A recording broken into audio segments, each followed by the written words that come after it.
স্বাগতম মৰমৰ ছাত্ৰ ছাত্ৰীসকল। মই ৰুণজুন গগৈ, ডিব্ৰুগড় গ্ৰাহাম বজাৰ উচ্চ মাধ্যমিক বালিকা বিদ্যালয়ৰ সহকাৰী শিক্ষয়িত্ৰী। দশম শ্ৰেণীৰ ঐচ্ছিক ভূগোলৰ প্ৰথম অধ্যায়টোৰ যিটো প্ৰাকৃতিক ভূগোল, সেইটোৰ প্ৰশ্ন উত্তৰ মই দিবলৈ ওলাইছোঁ। ভিডিঅ' দিওঁতে বছৰটো শেষেই হ'ব হ'ল। এতিয়া আমি আৰম্ভ কৰিছোঁ অনলাইনবিলাক। মই ভাবিলোঁ বেলেগ অসমীয়া মাধ্যমৰ ছাত্ৰ ছাত্ৰীসকলো উপকৃত হওক, সেইকাৰণে মই ইউটিউব ভিডিঅ' বনাবলৈ আৰম্ভ কৰিছোঁ দেই। এতিয়া 1 নম্বৰ প্ৰশ্নলৈ আহোঁ। এইটো হৈছে স্থলাকৃতি বুলিলে কি বুজা? পৃথিৱীৰ উপৰিভাগৰ পাহাৰ পৰ্বত, মালভূমি, নদী উপত্যকা আদি মহাসাগৰৰ পানীত ডুব গৈ থকা বিভিন্ন আকাৰ আকৃতিৰ উচ্চভূমি আৰু নিম্নভূমি অৱয়সমূহকে স্থলাকৃতি বুলি কোৱা হয়। এতিয়া ইয়াৰ পিছৰ প্ৰশ্নলৈ আহোঁ। 2 নম্বৰ প্ৰশ্ন। ভূ আকৃতিক বিজ্ঞানৰ সংজ্ঞা দিয়া। ভূগোলৰ এটা বিশেষ শাখাই স্থলাকৃতিবোৰৰ উৎপত্তি, ক্ৰমবিকাশ, আকাৰ আকৃতি আৰু বিতৰণ সম্বন্ধে অধ্যয়ন কৰে। এই শাখাটোকে ভূ আকৃতিক বিজ্ঞান বোলে। এতিয়া স্থলাকৃতিবোৰ উৎপত্তি কেনেকৈ হৈছে, ক্ৰমবিকাশ কেনেকৈ হৈছে, তাৰ আকৃতি কেলে তেনেকুৱা, কেলে পৃথিৱীখনৰ এইবোৰ ঠাইত সেইবিলাক আছে, এই শাখাটোৱে সেইটোৱেই অধ্যয়ন কৰে। সেইটোৱেই হৈছে ভূ আকৃতিক বিজ্ঞান। এতিয়া আমি তাৰ পিছৰ প্ৰশ্নটোলৈ আহিম। তোমালোকে প'জ কৰি পেলাই আনচাৰবোৰ লিখি পেলাব পাৰিবা। ইয়াৰ পিছৰ প্ৰশ্নটো 3 নম্বৰ। ভূ আকৃতিক প্ৰক্ৰিয়াৰ অৰ্থ লিখা। ভূপৃষ্ঠত থকা স্থলাকৃতিবোৰ বাহ্যিক আৰু আভ্যন্তৰীণ প্ৰক্ৰিয়াৰ ফলত সৃষ্টি হয়। বাহ্যিক প্ৰক্ৰিয়াবোৰ হৈছে বতাহ, বৰষুণ, নদ-নদী, হিমবাহ, সাগৰৰ ঢৌ আদি। আনহাতে আভ্যন্তৰীণ প্ৰক্ৰিয়া হৈছে ভূমিকম্প আৰু আগ্নেয় উৎকীৰণ। এই বাহ্যিক আৰু আভ্যন্তৰীণ প্ৰক্ৰিয়াবোৰকে ভূ আকৃতিক প্ৰক্ৰিয়া বোলা হয়। এতিয়া যিবোৰ দেখি আছোঁ বাহিৰৰ মানে বাহ্যিক, আৰু যিবোৰ দেখা নাই পৃথিৱীখনৰ ভিতৰত আছে সেইবোৰ হৈছে আভ্যন্তৰীণ। এতিয়া ভূমিকম্প আমি নেদেখোঁ, আহিলেহে গম পাওঁ। আগ্নেয়গিৰি উৎকীৰণ আমি কেতিয়া সময় আমি গম নাপাওঁ, পটককৈ তলৰ পৰা ওলাই যায়, আমি নেদেখোঁ। তাৰমানে সেইটো পৃথিৱীৰ ভিতৰৰ পৰা ওলায়, হয় নহয়? আমি সেইবোৰ নেদেখোঁ। সেইবোৰ হৈছে আভ্যন্তৰীণ, ভিতৰৰ, আৰু বাহ্যিক মানে বাহিৰৰ। এতিয়া তাৰ পিছৰ প্ৰশ্নলৈ আহোঁ আমি। বাহ্যিক প্ৰক্ৰিয়া বা কাৰকৰ ভিতৰত কি কি পৰে?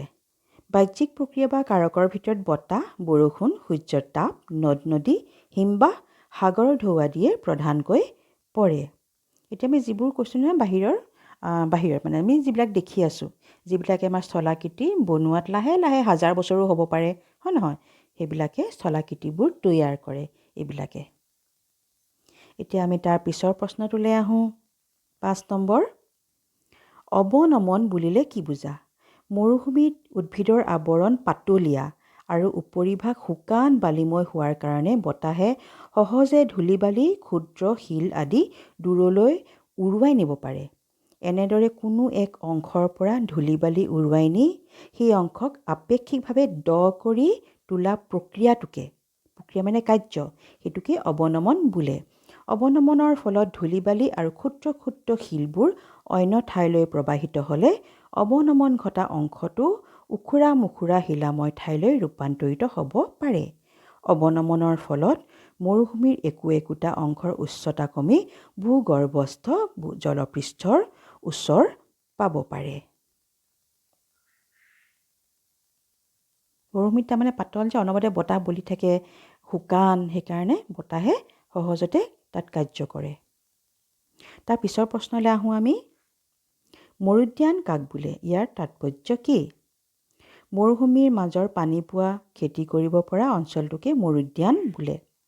মৰুভূমিত উদ্ভিদৰ আৱৰণ পাতলীয়া আৰু উপৰিভাগ শুকান বালিময় হোৱাৰ কাৰণে বতাহে সহজে ধূলি-বালি, ক্ষুদ্ৰ শিল উৰুৱাই নি একোটা অংশৰ উচ্চতা কমাই ভূগৰ্ভস্থ ভূপৃষ্ঠৰ ওচৰ পোৱাব পাৰে, জলপৃষ্ঠৰ ওচৰ পোৱাব পাৰে, আৰু সেই অংশটো মৰুদ্যানলৈ ৰূপান্তৰিত হ'ব পাৰে।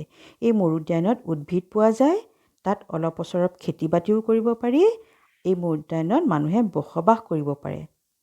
তাৰমানে মৰুদ্যান মানে মৰুভূমিৰ মাজত থকা অকণমান পানী-চানী পোৱা জেগা, আৰু তাত কেতিয়াবা মানুহে দূৰণীয়া মানুহবিলাকে যে অঘৰীবিলাকে তাত জিৰণিও লয়, তাত তাত খাজুৰ চাজুৰ গছবিলাক থাকে। কিছুমান মানুহে বসবাস কৰে কেইদিনমানৰ কাৰণে। তাত খেতি বাতিও কৰিব পাৰি, হয় নহয়? তাত জীৱ জন্তুবোৰে পানী খাবলৈ পায় মৰুভূমিৰ মাজত। এতিয়া ইয়াৰ পিছৰ প্ৰশ্নটোলৈ আহোঁ। 8 নম্বৰ, বালিয়াৰী কি আৰু ইয়াৰ সৃষ্টি কেনেকৈ হয় লিখা। মৰুভূমিৰ মাজৰ বালিৰ পাহাৰক বালিয়াৰী বোলে। মৰুভূমিত বতাহে কঢ়িয়াই নিয়া ধূলি বালিবোৰ য'ত জমা হয় গৈ সেই অংশটো ক্ৰমে ওখ হ'বলৈ ধৰে। এনেদৰে জমা হোৱা ধূলি বালিবোৰ শেষলৈ পাহাৰৰ ৰূপ ল'ব পাৰে। প্ৰধানকৈ বালিৰে গঠিত হোৱাৰ কাৰণে এনে পাহাৰক বালিয়াৰী বা বালিৰ পাহাৰ বোলে। স্থান কাল ভেদে এই পাহাৰবোৰৰ আকাৰ আকৃতি বেলেগ বেলেগ হোৱা দেখা যায়। স্থান কাল মানে ধৰা কোনোবা এটা সময়ত বালিৰ পাহাৰবোৰ সৰু হ'ব পাৰে, আকৌ কোনোবা ঠাইত, স্থান মানে ঠাইত, বালিৰ পাহাৰবোৰ কিছুমান সৰু হ'ব পাৰে, কিছুমান ডাঙৰ হ'ব পাৰে, আকৌ কিছুমান সময়ত সৰু হৈ থাকিব পাৰে, কিছুমান সময়ত ডাঙৰ হ'ব পাৰে। তাৰমানে কিছুমান সময়ত বতাহ বেছিকৈ বলে তেতিয়া ডাঙৰ হ'ব পাৰে, হয় নহয়? সেই তেনেকুৱা কথাটো। এতিয়া ইয়াৰ পিছৰ প্ৰশ্নটোলৈ আহোঁ।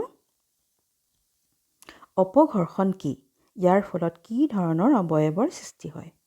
মৰুভূমিৰ শক্তিশালী বতাহে কঢ়িয়াই নিয়া শিল বালিয়ে গতিপথত থকা উচ্চভূমিত আঘাত কৰি সেইবোৰত অৱক্ষয় ঘটায়। অৱক্ষয় মানে ক্ষয় কৰে দেই। ঘৰ্ষণৰ যোগেদি কৰা এই ধৰণৰ ক্ষয় কাৰ্যক অপঘৰ্ষণ বোলা হয়।